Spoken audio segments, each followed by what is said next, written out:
Hello friends, welcome to my channel Trade with Manas. এই চেনেলটোৰ খোলাৰ মেইন উদ্দেশ্যটো হৈছে আমি অসমীয়া ট্ৰেডাৰখিনিক ষ্টক মাৰ্কেটৰ বিষয়ে কোৱালিটি এডুকেশ্যন প্ৰভাইড কৰা আৰু লগতে বিভিন্ন টপিকছ আমি ডিছকাছ কৰিম, লাগিলে ইণ্ডিকেটৰে হওক বা ছুইং ট্ৰেডিং হওক, ইণ্ট্ৰাডে ট্ৰেডিং হওক, অপশ্যন চেলিং হওক, সকলো বিষয়ে আমি এই চেনেলটোতে মই ডিছকাছ কৰিম। আৰু কাৰোবাৰ যদি কিবা টপিক আছে এক্সট্ৰা ডিছকাছ কৰিবৰ কাৰণে মোক তেওঁলোকে কমেণ্টত পিন কৰি দিলে মই ডেফিনেটলি সেই টপিকটোৰ ওপৰত ভিডিঅ' বনাম।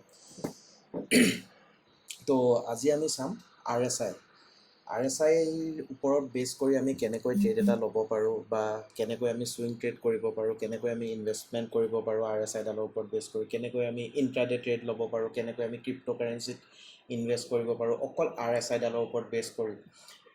তো এতিয়া আমি বুজিম আৰ এছ আইডাল হয় কি। আৰ এছ আইডাল হৈছে এডাল পপুলাৰ মমেণ্টাম অচিলেটৰ হয়। মমেণ্টাম অচিলেটৰ মানে কি বুজোঁ, ই আমাক ষ্টকৰ মমেণ্টামটো বুজায়। মমেণ্টাম মানে হৈছে ষ্টকটো কিমান স্পীডত ওপৰলৈ যাব বা ষ্টকটো কিমান স্পীডত তললৈ যাব। মমেণ্টামৰ আৰ এছ আইডালে আমাক মমেণ্টামটো বুজায় যে ষ্টকটো কিমান ওপৰলৈ যাব। ঠিক গাড়ী এখন গাড়ীৰ যেতিয়া স্পীডোমিটাৰটো 0 to যেতিয়া 180 থাকে, তাৰ মানে গাড়ীখন 180ত বহুত স্পীড আৰু 40ত স্পীডটো অলপ কম। ঠিক তেনেদৰে আৰ এছ আইৰ কিছুমান ভেলু থাকে। জেনেৰেলি যদি আমি আৰ এছ আইৰ ভেলুবিলাক চাওঁ, আৰ এছ আইৰ ভেলু সদায় 70 আৰু 30 থাকে। ইয়াৰ মানে 70 ওপৰত ষ্টকটোৰ মমেণ্টাম আপছাইডে মমেণ্টামটো বেছি আৰু 30 তলত ইয়াৰ ডাউন ছাইড মমেণ্টামটো বেছি। আৰু 70-30ৰ মাজত যেতিয়া ষ্টকটো থাকে তেতিয়া আমাক ই ছাইডৱেজ বুলি আমাক ধাৰণা কৰা হয়। এইটো হৈছে R S I conventional use. আৰু আমি যদি আৰ এছ আই ইউজেছ চাওঁ, যিটো নৰ্মেল সাধাৰণতে 90 বা 80% ট্ৰেডাৰ্ছে আৰ এছ আই ইউজ কৰে সদায় অভাৰবট আৰু অভাৰচ'ল জ'ন বিচাৰিবৰ কাৰণে। অভাৰবট আৰু অভাৰচ'ল মানে কি হৈছে, এটা ধাৰণা হয় যে আৰ এছ আই যেতিয়াই 70 ওপৰলৈ যায় তেতিয়াই মাৰ্কেট তললৈ আহে বুলি এটা ধাৰণা আছে। আৰু আৰ এছ আই যেতিয়াই 30 তললৈ আহে তেতিয়াই মাৰ্কেট ওপৰলৈ যায় বুলি এটা মানুহে ধাৰণা কৰা হৈছে। আৰু সেই তেনেকৈ বস্তুবিলাক চলি আছে। এইটো হৈছে R S I conventional use. যেতিয়া আৰ এছ আইডাল 70 ওপৰলৈ যাব মাৰ্কেট তললৈ আহে বুলি মানুহে এটা ধাৰণা কৰিছে, আৰু যেতিয়া আৰ এছ আইডাল 30 তললৈ আহে মাৰ্কেট ওপৰলৈ যায় বুলি তেনেকুৱা এটা ধাৰণা আছে। কিন্তু মই এই বস্তুটো ভুল বুলিও নকওঁ, কিন্তু মই মোৰ আজি এবছৰ ট্ৰেডিং কেৰিয়াৰত মই এই বস্তুটো দেখিছোঁ যে আৰ এছ আই 70ৰ ওপৰত কেতিয়াবা 80ও যায়, কেতিয়াবা 90ও যায়, কিন্তু মাৰ্কেট ৰিভাৰ্ছ নহয়। ঠিক তেনেধৰণত আমি মাৰ্কেটত আমাৰ ষ্টপ লছ হিট হোৱাৰ বহুত বেছি চান্স থাকে। এতিয়া আমি আনকনভেনশ্যনেল আৰ এছ আইডাল ইউজ কৰিম। আনকনভেনশ্যনেল আৰ এছ আইডাল আমাৰ কি হয়, আমাৰ যেনেকৈ ওপৰৰ লেভেলটো আমি যেনেকৈ 70 আছিলে অৰিজিনেলি আৰু তলৰটো 30 আছিলে, আমি তাক 60 আৰু 40 কৰিম। আমি মাৰ্কেট যেতিয়াই 60 ওপৰত থাকিব মাৰ্কেট বুলিছ, আৰু যেতিয়াই 40 তলত থাকিব মাৰ্কেট বিয়াৰিছ, আৰু মাৰ্কেট যেতিয়াই 60-40 মাজত থাকিব তেতিয়া হৈছে মাৰ্কেট আমাৰ ছাইডৱেজ। এতিয়া ইয়াৰ আমি এক্সাম্পল চাম। ইয়াৰ কিছুমান মই ৰেঞ্জ বনাই থৈছোঁ। আমি প্ৰথম ৰেঞ্জকেইটা চাই লওঁ এক্সাম্পল চোৱাৰ আগত। ইয়াৰ ৰেঞ্জ হৈছে আনকনভেনশ্যনেল আৰ এছ আই 60-40। যেতিয়া আৰ এছ আইডাল 60 ওপৰত থাকিব তেতিয়া মাৰ্কেট বুলিছ, যেতিয়া আৰ এছ আইডাল 60 আৰু 40ৰ মাজত থাকিব তেতিয়া মাৰ্কেট এনেকৈ ছাইডৱেজ, আৰু যেতিয়া আৰ এছ আইডাল 40 তলত থাকিব তেতিয়া মাৰ্কেট বিয়াৰিছ। এতিয়া আমি ইয়াৰ ৰিচেণ্ট এক্সাম্পল চাওঁ। যদি ৰিচেণ্ট এক্সাম্পল চাওঁ, আমি বেংক নিফটি বৃহস্পতিবাৰে এক্সপাইৰী ডেটৰ ট্ৰেডটো চাব পাৰোঁ। আমি ইয়াত চাওক, ইয়াত কি হৈছে, আৰ এছ আইডালে 60 ব্ৰেক কৰিছে। ঠিক সেইটো সময়তে এই কেণ্ডেলডালৰ হাই ওপৰত যদি আমি ট্ৰেড লওঁ, আমাক ডেফিনেটলি মাৰ্কেট ওপৰলৈ গৈছে। যেতিয়ালৈকে আৰ এছ আইডাল 60 ওপৰত আছে আমি আপ ট্ৰেণ্ডত আছোঁ বুলি গম পাইছোঁ। কিন্তু যদি আমি চালোহেঁতেন, যদি আমি নৰ্মেল আৰ এছ আইডাল যদি ইউজ কৰিলোহেঁতেন 70-30, যদি 70ত আমি যদি ভাবোঁ যে মাৰ্কেট ৰিভাৰ্ছ হ'ব, আৰু যদি আমি ইয়াতে চেল পজিশ্যন বনালোহেঁতেন তেতিয়া আমাৰ এইডোখৰতে ষ্টপ লছ হিট হ'লহেঁতেন, বা আমাৰ ষ্টপ লছ ডেফিনেটলি হিট হ'লহেঁতেন, কাৰণ মাৰ্কেট ওপৰলৈ গুচি গ'ল। গতিকে আমি আনকনভেনশ্যনেল আৰ এছ আইডালৰ আমাৰ বহুত একুৰেট ৰিজাল্ট দিয়ে। যেতিয়া আৰ এছ আইডাল 60 ওপৰলৈ গৈছে আমি দেখিছোঁ, আমি এইডোখৰতে এই কেণ্ডেলডালৰ ওপৰত আমি হাই ওপৰত আমি বাই কৰিছোঁ, আৰু মাৰ্কেট ইয়াৰ পৰা 500 পইণ্ট মুভ দিছে। আৰু বেংক নিফটিত 500 পইণ্ট মুভ দিয়া মানে বহুত ডাঙৰ কথা। ইয়াৰ আৰু আমি এক্সাম্পল চাম। মই আপোনালোকে আমি যদি ষ্টকত চাওঁ, উইপ্ৰ মোৰ খোলাই আছে ইয়াত স্ক্ৰীণত। এতিয়া আমি যদি ষ্টকৰ ওপৰত চাওঁ, উইপ্ৰ ইয়াত চাওক 60 ওপৰত আৰ এছ আইডাল গৈছে ডেইলি টাইম ফ্ৰেমত, 15 মিনিট টাইম ফ্ৰেমত। আৰু ইয়াত চাওক এই কেণ্ডেলডালৰ ওপৰত যদি আমি বাই কৰিছোঁ, এতিয়া ইয়াৰ যদি আমি চাওঁ প্ৰাইচটো আপোনাৰ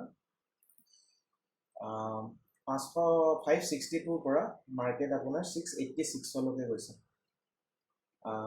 তো যদি আমি RSI ডাল 60 ওপৰত যদি আমি ইয়াত বাই কৰিলোহেঁতেন 570 আৰু আমি ডেফিনেটলি 689, গতিকে যিটো মুভমেণ্ট আমাক ইণ্ট্ৰাডেত দিছে আৰু আমাৰ ষ্টপ লছটো এই কেণ্ডেলডালৰ তলত থাকিব। যিডাল কেণ্ডেলে আমাক RSI 60 ক্ৰছ কৰিছে সেই কেণ্ডেলডালৰ ওপৰত আমি সদায় বাই কৰিম আৰু সেই কেণ্ডেলডালৰ তলত আমাৰ ষ্টপ লছ থাকিব। তো যদি আমি ইয়াক লং পজিশ্যন চাওঁ, আমি যদি ইয়াত বাই কৰোঁ আৰু ইয়াত যদি আমি ইয়াৰ SL দিওঁ, আমি যদি টাৰ্গেটটো চাওঁ ইয়াৰ, তেতিয়া আমি 2:7.3 টাৰ্গেট পাইছোঁ। তো ডেফিনেটলি ইণ্টাৰডেট 1:2 1:3 বহুত বেছি হয়, গতিকে আমি বহুত ভাল ধুনীয়া টাৰ্গেট এটা পাইছোঁ RSI ডাল অকল ইউজ কৰি। এইটো হৈছে RSI আনকনভেনশ্যনেল ইউজ। RSI আৰু বহুত ইউজ আছে, RSI বহুত ইউজৰ কাৰণে ইউজ কৰে, আৰু এটা ইউজৰ কাৰণে RSI ইউজ হয়, সেইটো হৈছে ডাইভাৰজেঞ্চ। আমি যদি চাওঁ ডাইভাৰজেঞ্চ মানে কি, ডাইভাৰজেঞ্চ হৈছে মাৰ্কেটে যেতিয়া হায়াৰ হাই বনায়, এই হাইটোৰ পৰা এই হাইটোলৈকে প্ৰাইচে হায়াৰ হাই বনাইছে, ঠিক তেনেধৰণে RSI এই হাইটোৰ পৰা এই হাই ল'টোলৈকে লোৱাৰ হাই বনাইছে। RSI ডালে প্ৰাইচে হায়াৰ হাই বনাইছে আৰু RSI ডালে লোৱাৰ হাই বনাইছে, তাৰ মানে এইটো ইয়াত এটা ডাইভাৰজেঞ্চ ক্ৰিয়েট হৈছে, তাৰ মানে প্ৰাইচটো ওপৰলৈ গৈছে কিন্তু RSI ডালে তললৈ আহিছে।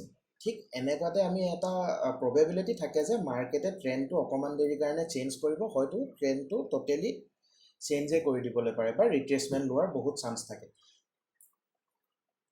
ডাইভাৰজেঞ্চৰ কাম হয়, আমি ধৰি লওক এইটো 60 ওপৰত যদি আমি ট্ৰেডত লৈছোঁ, আমি এইডোখৰত যেনিবা RSI ডালে 60 ক্ৰছ কৰিছোঁ, আমি ইয়াত আছোঁ, যেতিয়ালৈকে RSI ডালত আমি ইয়াত এইডোখৰত যেতিয়া আমি ডাইভাৰজেঞ্চডাল পাইছোঁ, তেতিয়া আমি গম পাইছোঁ যে ট্ৰেণ্ডটো হয়তো ৰিভাৰ্চ হ'ব, নহয়তো ট্ৰেণ্ডটো ৰিট্ৰেচ হ'ব, গতিকে আমি এইডোখৰতে আমাৰ এই পজিশ্যনটো আমি ইয়াতে বুক কৰি আমি মাৰ্কেটৰ পৰা এক্সিট কৰি দিম যদি আমি এনেকুৱা কিছুমান ডাইভাৰজেঞ্চ দেখি পাওঁ।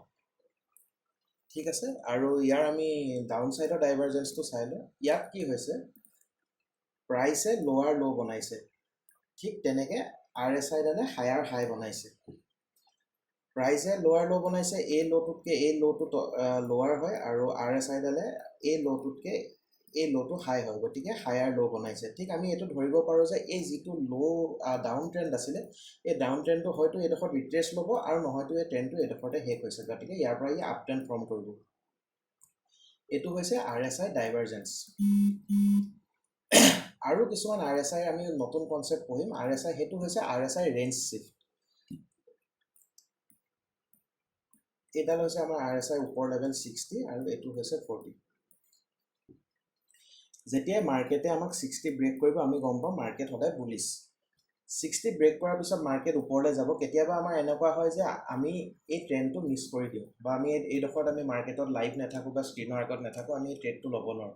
কিন্তু যেতিয়াই মাৰ্কেটে ঘূৰি আহি 60ত ছাপৰ্ট লোৱাৰ পিছত আকৌ যেতিয়া ইউ শ্বেপ এটা বনায়, তেতিয়া আমি গম পাম যে এই ট্ৰেণ্ডটো যিটো নামি আহিলে, এইকণ ৰিট্ৰেচমেণ্ট হোৱাৰ পিছত আকৌ আপাৰ ট্ৰেণ্ড মানে বুলিছ ট্ৰেণ্ডটো ৰিজিউম কৰিছে।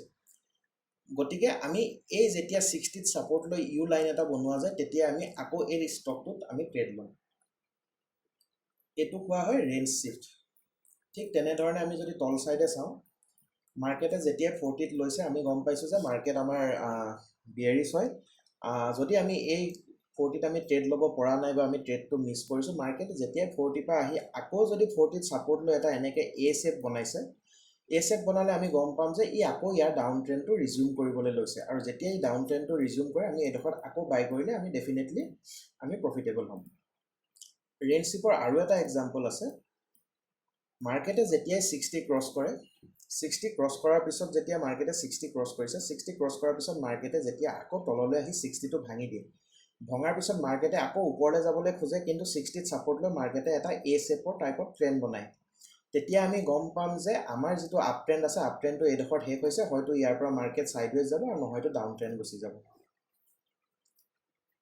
ঠিক তেনেধৰণে ইয়াৰ অপজিট, যদি মাৰ্কেট তললৈ আহি আছে, মাৰ্কেটে যেতিয়াই এইটো ব্ৰেক কৰি 40 ব্ৰেক কৰি যেতিয়া ওপৰলৈ গুচি যাব, ওপৰলৈ যোৱাৰ পিছত মাৰ্কেটে আকৌ ঘূৰি আহি যেতিয়া 40ত ছাপৰ্ট ল'ব, 40ত ছাপৰ্ট লোৱাৰ পিছত আমি যদি এটা ইউ শ্বেপ দেখোঁ, আমি গম পাম যে মাৰ্কেটৰ যিটো এই ডাউন ট্ৰেণ্ড যিটো আছিলে, এই ডাউন ট্ৰেণ্ডটো এইডোখৰত মাৰ্কেটে চেঞ্জ কৰিছে। ইয়াৰ পিছত মাৰ্কেট হয়তো ছাইডৱেজ হ'ব পাৰে, নহয়তো মাৰ্কেট বুলিছ হ'ব পাৰে। এতিয়া আমি ইয়াৰ যদি লাইভ এক্সাম্পল চাওঁ চাৰ্টত, এইখন মই উইপ্ৰ 15 মিনিটৰ চাৰ্ট খুলি থৈছোঁ, ইয়াত আমি চাব পাৰোঁ।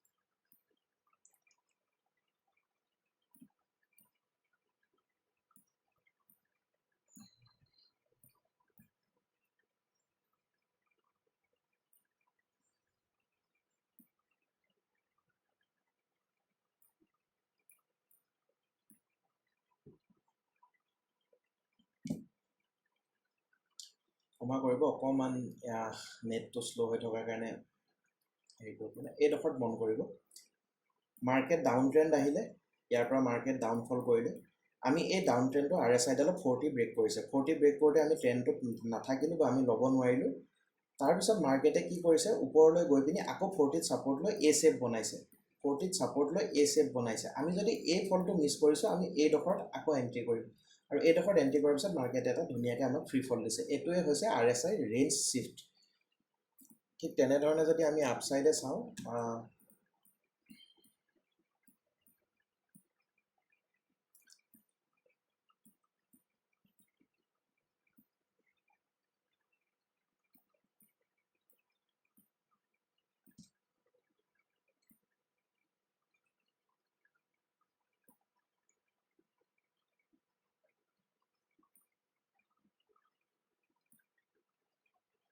এইডোখৰত চাম মাৰ্কেটে RSI 60 ব্ৰেক কৰিছে এই কেণ্ডেলডালত মাৰ্কেট ওপৰলৈ গৈছে আমি এই ট্ৰেণ্ডটো মিছ কৰিলোঁ মাৰ্কেট ঘূৰি আহিলে মাৰ্কেট এইডোখৰৰ পৰা ঘূৰি আহি আকৌ 60ত ছাপৰ্ট লৈ মাৰ্কেটে আমাক এটা ইউ শেপ দিছে মানে এই শেপটো তাৰপিছত মাৰ্কেট আকৌ ওপৰলৈ গৈছে এইটো আমি যদি এইকণ মিছ কৰিলোঁ তেতিয়া আমি যেতিয়া ই আকৌ 60লৈ আহি ছাপৰ্ট লৈ আমি তেতিয়া আকৌ মাৰ্কেটত এণ্ট্ৰি কৰিব পাৰোঁ এই কনচেপ্টটো মই আকৌ এবাৰ ভালকৈ বুজাই দিছোঁ ৰেঞ্জ শ্বিফ্টৰ কনচেপ্টটো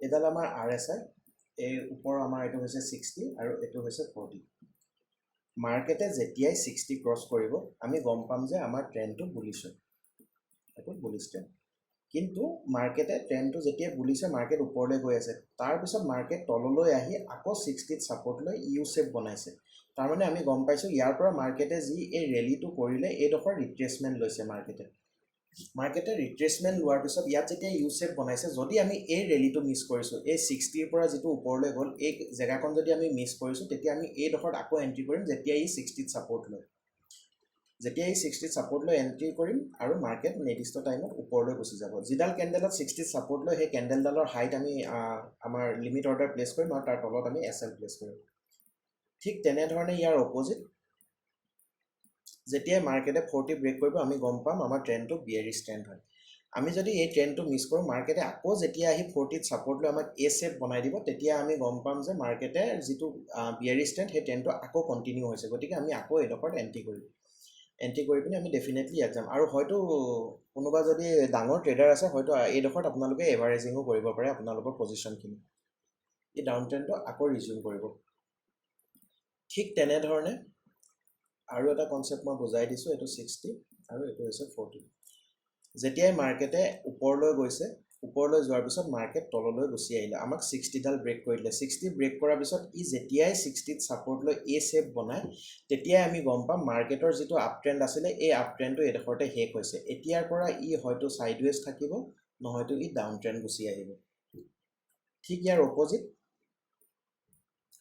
যেতিয়াই মাৰ্কেটে তললৈ আহিছে 40ত ডাউন ট্ৰেণ্ড আহিলে আমাৰ ডাউন ট্ৰেণ্ড অহাৰ পিছত মাৰ্কেট থাকি 40 ব্ৰেক কৰি অকণমান ওপৰলৈ গ'ল ওপৰলৈ যোৱাৰ পিছত মাৰ্কেট আকৌ তললৈ আহিলে অহাৰ পিছত এই 40ত ছাপৰ্ট লৈ যেতিয়াই ইউ শেপ এটা বনায় তেতিয়াই আমি গম পাম যে ইয়াৰ এই যিটো ডাউন ট্ৰেণ্ড আছিলে এই ডাউন ট্ৰেণ্ডটো শেষ হৈছে ইয়াৰ পৰা মাৰ্কেট ছাইডৱেজটো আপ ট্ৰেণ্ড হ'ব পাৰে তো এয়াই আছিলে ডিফাৰেণ্ট ইউজেছ অফ RSI মই এনেকৈ RSIডাল ইউজ কৰোঁ আৰু আহিবলগীয়া দিনত হয়তো কাইলৈ বা পৰহিলৈ আমি RSIৰ ওপৰত বেছ কৰি কেনেকৈ আমি ইণ্ট্ৰাডে ট্ৰেড ল'ম কেনেকৈ আমি পজিশ্যনেল ট্ৰেড ল'ম কেনেকৈ আমি ষ্টক ফাইন কৰিম আৰু বেলেগ RSIৰ ওপৰত আমি ট্ৰেডিং ষ্ট্ৰেটেজি কাইলৈ বা পৰহিলৈ আমি এটা ভিডিঅ'ত ডিছকাছ কৰিম থেংক ইউ যদি আপোনালোকে ভাল পাইছে তেন চেনেলটো ছাবস্ক্ৰাইব কৰিব থেংক ইউ